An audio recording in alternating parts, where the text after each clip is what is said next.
Dans cette salle, au fond d'un couloir du Palais des Festivals, défilent tous les films de la sélection.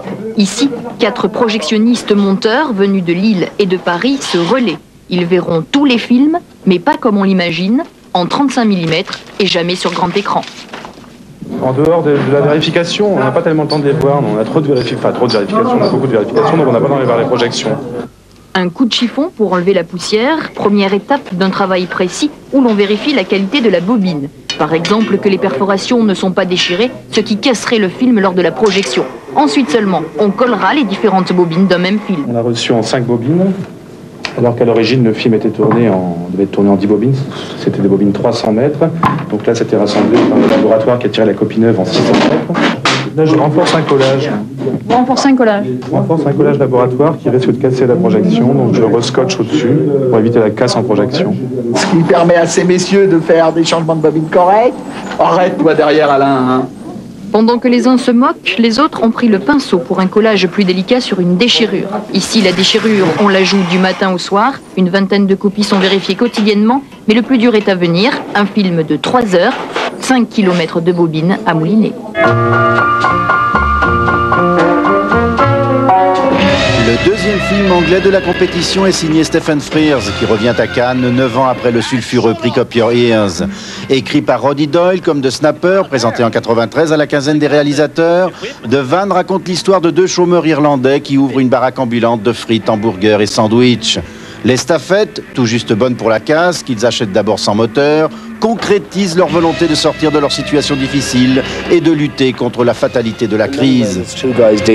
Par de nombreux côtés, ces 2 hommes sont en pleine crise de la quarantaine, une crise qui se trouve amplifiée par le fait qu'ils ont perdu leur emploi. Ils ont en quelque sorte perdu le sens de leur vie, ils sont donc forcés de se remettre en question, de faire le point sur ce qu'ils jugent important et sur la suite de leur vie. Dans un sens, c'est une expérience positive pour leur amitié, ils mûrissent. What's your problem? I tell you what! What's your problem? It's your problem! The fish! The fish! It's fresh. It was grand and hard coming out of the freezer. I've been into it! That's what you're supposed to do! I think you're supposed to ride it! It's not fish. Les gens s'attendent à une comédie avec Roddy Doyle. Son inspiration est très drôle et très humoristique. Pourtant, il traite toujours de problèmes sérieux. Sur fond de banlieue ouvrière touchée par la crise économique et avec une tendresse visible pour ses personnages, le film de Stephen Frears évolue entre gravité et humour, un humour grinçant, inséparable de la triste réalité qu'il dépeint.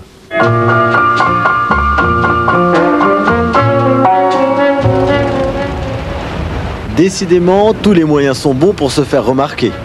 Le pari semble gagné pour cette maison de production qui tente de promouvoir son film. Allez les enfants, on est partis là! Allez! À Cannes, le ridicule ne tue pas. Il semble même recommandé.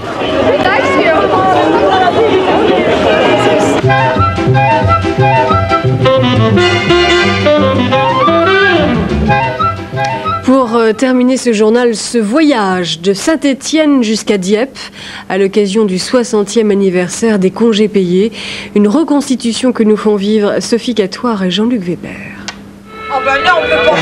Du pain, du vin et du saucisson à l'ail dans la moiteur d'un compartiment où l'on se retrouve entre amis.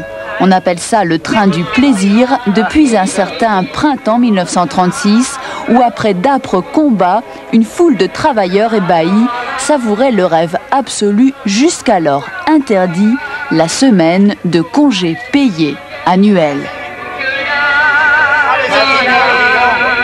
C'était la fête partout.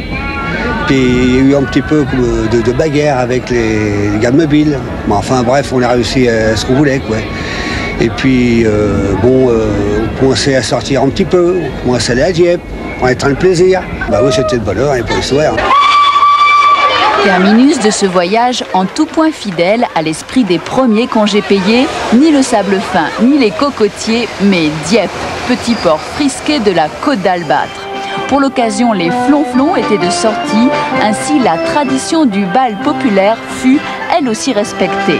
Saint-Étienne-du-Rouvray signait là une reconstitution quasi parfaite. Il faut dire que Saint-Étienne-du-Rouvray, c'est une ville qui a des traditions de lutte ouvrière. La joie des congés payés fut de nouveau ce 12 mai partagé par tous sans aucune exclusion. Je vous remercie d'avoir suivi ce journal. Votre prochain rendez-vous avec la rédaction de demain, le 12-13, qui vous sera présenté par Laurence Bobillier et Georges Mettera. Tout de suite, le cinéma de minuit, Le Corbeau de Clouzot avec Pierre Freinet et Ginette Leclerc. Et pour nous quitter, en résonance du Festival de Cannes et non pas du reportage sur Dieppe, cette réflexion de Patrick Gratien-Marin, un auteur à découvrir. Les paillettes brillent d'ambition, mais ne s'unissent que dans la Voie lactée. Bonne nuit, à la semaine prochaine.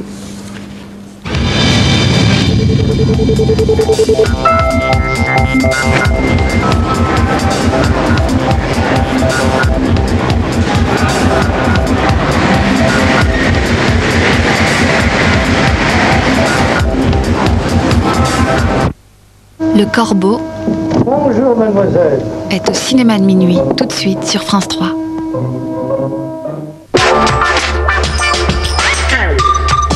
Le fameux Golden d'Or. Mardi, un seul numéro le recevra. Sur la piste du Golden Circus Festival, petits et grands fauves seront là pour une soirée de gala. Hommes et animaux se donneront la patte pour bousculer les limites de l'impossible et pour vous étourdir. Mardi 20h50, 12e Golden Circus Festival de Rome, sur France 3.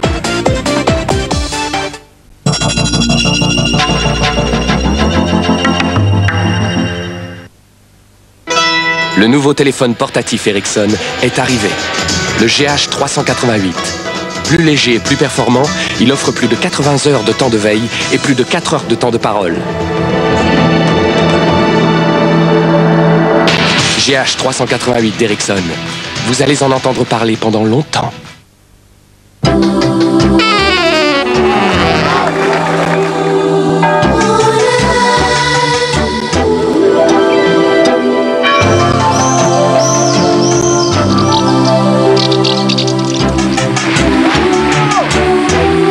Vacances en Rhône-Alpes, choisissez vos couleurs. Sophie, je veux savoir qui fabrique cette marque, l'identité de l'entreprise, qui la dirige, où elle se trouve. Ses comptes, ses bilans et son niveau d'endettement. Bref, je veux savoir à quels oiseaux j'ai affaire. Sur 3617 Euridil, vous connaissez la marque, découvrez l'entreprise. Rendez-vous,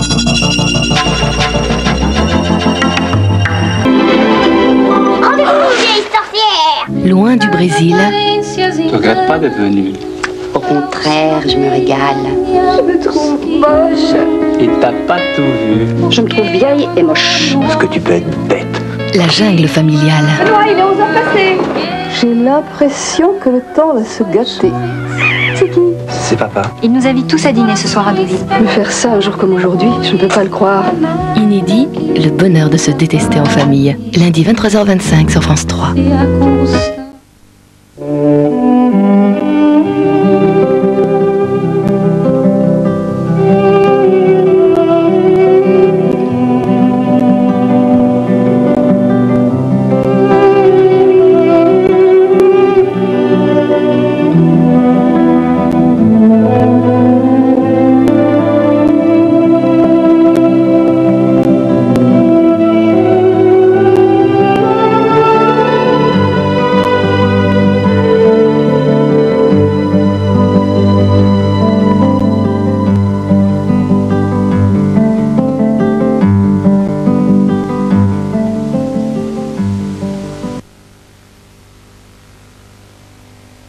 Dernier film de notre cycle, consacré à la Continentale, Le Corbeau est adapté d'un roman de Louis Chavance, lui-même inspiré d'un fait divers authentique qui se produisit à Tulle.